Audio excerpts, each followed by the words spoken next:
Hey carnivore tribe, ever try to rinse your dishes after cooking a fatty carnivore meal and suddenly your kitchen turns into a swamp? Well, yeah, my pipes are blocked. Not my arteries, they're doing great on carnivore, but my kitchen drain, well, it's totally wrecked. And cleaning up after searing steaks and rendering tallow without running water and even doing my weekly bacon, it's an absolute nightmare. Oh, did I say weekly bacon? I mean like bacon every 2 days. So today I'm doing something a little different. I hit up a local resort in my area. It's actually in my compound, if you want to call it, to see if I can keep it carnivore, or at least carnivore-ish, without cooking or cleaning a thing, and obviously not experiencing a flood today. So stick around to see what I found and what I loaded up on my 2 plates, and whether this resort buffet is a secret meat lover's paradise or just a salty mess, salty disaster. All I know is it's better than having to clean up a flooded floor of what you just washed your dishes in. So let's get to it. Hey carnivore tribe, welcome back. Today's video, as I said, I have a bit of a disaster this week in my home, and it's really hard to find a good plumber here in this area. If it's a big city, great, but out in the jungle, there's not a lot of experienced people. And I've already had one come in and try to use some industrial type liquid Drano, and it seemed to work, but as soon as I started doing dishes again in the sink, it started overflowing all over the floor. I can put hot water, like if I boil up my eggs for the week, which I just did this morning, I can pour that crazy hot water down the sink at full throttle, and there's no problem. It takes it all. But if my reverse osmosis starts running and there's a trickle of it dumping a little bit of water, as it does when it works, that will cause a flood. If I use cold water in the sink, that will flood. If I use hot water too long in the sink when using soap, I'll get a flood. So it's really mysterious. I've got the guys actually opened up my island in the kitchen, so I'm kind of in a construction zone right now as well. I have absolutely really no use of any water, whether it's dishwasher, sink, or washing machine, because it's all on the same line. So thankfully I still have a shower and a toilet, but everything else in the house is pretty well shot. I can't use it. So today's video is going to be about me going out, but I had mentioned that it's been a really tough week. Still beautiful. I mean, I'm so blessed. I can't complain. But, when you get up out of bed after 13 years, you just want to start experiencing life. And I think I mentioned in last week's video or the week before that I had gone out and done leaves in the backyard. And I do that on a daily basis, especially right now. And of course, with all that extra activity, it's feeling better and better and better. And I'm doing more and more and more. So I ended up going upstairs on Wednesday of this week. And I have to exercise my backup generator just to make sure that it doesn't seize. So when it is needed in an emergency, it's ready to kick on.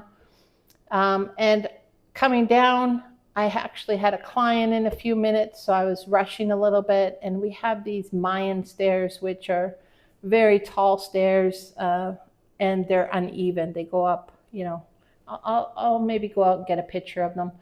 But I was coming down those stairs too quick, and I ended up missing a step and tumbling down. And thank God I didn't break anything, didn't need to go to the hospital. I just did my own self-care, put a little bit of colloidal copper on it for, just healing the wound and making sure there was no bacteria or anything on the wound. And then at night I put castor oil on, and it's cleared up pretty good. But that night I thought I had broken my toe for sure. So I mentioned before, I have these patches that are non-transdermal, and they not only help reactivate your stem cells, but many other things. So I put one of those patches right on my big toe, and that next morning I could finally walk on my foot again with no pain. So I'm doing good. It's just been a challenging week, and it's like, what kind of karma is coming in right now? So I'm trying to get through it and trying to keep a smile on my face. And I just wanted to share with you what the options were at the buffet. Obviously, I've been already, and obviously it's not as clean as I can do things at home, because you don't always know what they're cooking in. It could be seed oils. And as you can see, I got a couple of pimples that are showing up that weren't here the week before. And actually my forehead's really dry and has a few blemishes on it as well.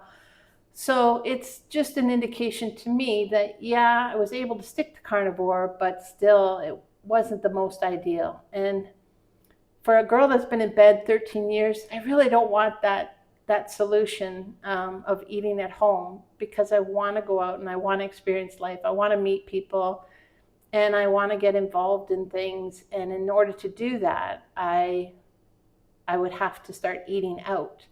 And it's obviously, my body's obviously screaming when I do.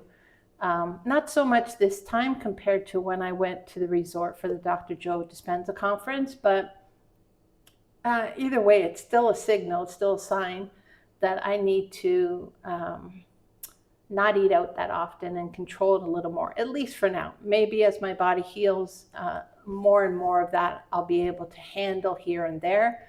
But part of me doesn't even want to subject my body to that, because it's obviously showing that inflammation is happening. So before I make this a long video, let's get into it and see what I was able to find at the resort for lunch. And I ended up having this as a one meal for the day, because I did eat so much. I just feasted, and that's good too. I tend not to do that too often because of my adrenal fatigue. My adrenals don't like that. But if I do it once in a while here and there, I can handle that. So hope you enjoy, and let's get right into it. So right off the bat, this to me was a score, because it was a pork roast, and it was delicious. Other options, they had some beef in gravy. I didn't go for that because I didn't know what they had in the gravy. And then there was obviously a lot of cold cut options. I had a few of that. And obviously the next section was cheese. And I just picked a variety of cheeses. I don't normally have a lot of cheese, but today I guess I splurged a little bit just to shock the body in a sense. And they had wonderful fish. I had lots of this fish. And they even had crab today. And they did have steak, but it just didn't look too appealing. I did have a piece of chicken and asked them to fry it on the grill. A large selection of tuna, salmon, various fish, pickled, raw. And this is what I ended up with my first plate. As you can see, it's got shrimp, scallops, cheese, chicken, pork, crab, fish, two types of fish actually, and a little bit of guacamole just to throw people off. And my second plate, it was delicious. That pork was so good, I had to have more, and same with the fish. Had a little bit extra cheese, some camarones or some shrimp, and that's what I had for dinner that day. And considering I didn't have to do any dishes or cook, it ended up being a good solution to my problem. So that's it for this week, everyone. Hopefully by next week I'll have a kitchen to do some interesting cooking or stories for you. Until next time, sending you bacon-scented blessings, and love you very much. And thank you so much to the ones who are commenting and engaging. I really love getting to know you better and really appreciate the support. Have a wonderful day. Take care, everyone. Bye for now.